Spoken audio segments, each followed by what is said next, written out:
خیبر پختونخوا کی حکومت کو ہونا چاہیے. اور گلگت کے اندر بھی جو واقعہ پیش آیا, آپ کو پتہ ہے کہ ان کے سٹنگ منسٹر جو تھے I think Obaidullah Baig صاحب, ان کو پکڑ لیا گیا تھا, وہ فورن وزٹرز کو لے کر گئے تھے. تو یہ کوئی چھوٹی بات نہیں ہے. اور پھر کتنے گھنٹے لگ گئے تھے اس منسٹر کو خود کو آزاد کروانے میں ان ملیٹنٹس سے.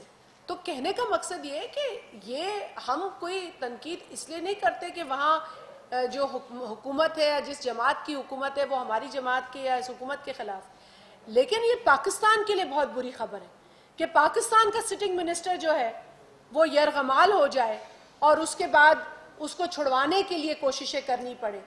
وہ جن فورنرز کو لے گیا وہ تو کہانی پیچھے رہ گئی, لیکن منسٹر خود جو ہے وہ پکڑا گیا.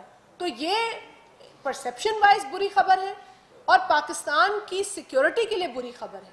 اور اسی لیے خیبر پختونخوا کو اپنے جو ایفرٹس ہیں وہ لینے پڑیں گے, اس حکومت کو ذمہ داری قبول کرنی پڑے گی اور ذمہ داری کا مظاہرہ کرنا پڑے گا. اگر یہی کسی اور صوبے کے اندر ہو تو پی ٹی آئی وہ پہلی جماعت ہے جو کھڑی ہو جائے گی بغیر سوچے سمجھے. ہم تو ایسی تنقید کرتے بھی نہیں ہیں جس کا سر پیر نہ ہو, وہ تو سر پیر کے بغیر تنقید کرتے ہیں. تو کیونکہ اور پھر بات تو صحیح ہے نا کہ سوشل میڈیا اور دیگر کیمپینز کے لیے بھی پتہ نہیں کہاں سے کون سی فورن فنڈنگ سے وہ پیسے لاتے ہیں. بھائی ہمارے پاس ایسے پیسے نہیں ہیں. ہم بات بھی سچی کرتے ہیں, ود ایویڈنس کرتے ہیں اور بلا وجہ کسی کی پکڑی نہیں اچھالتے. بہت شکریہ.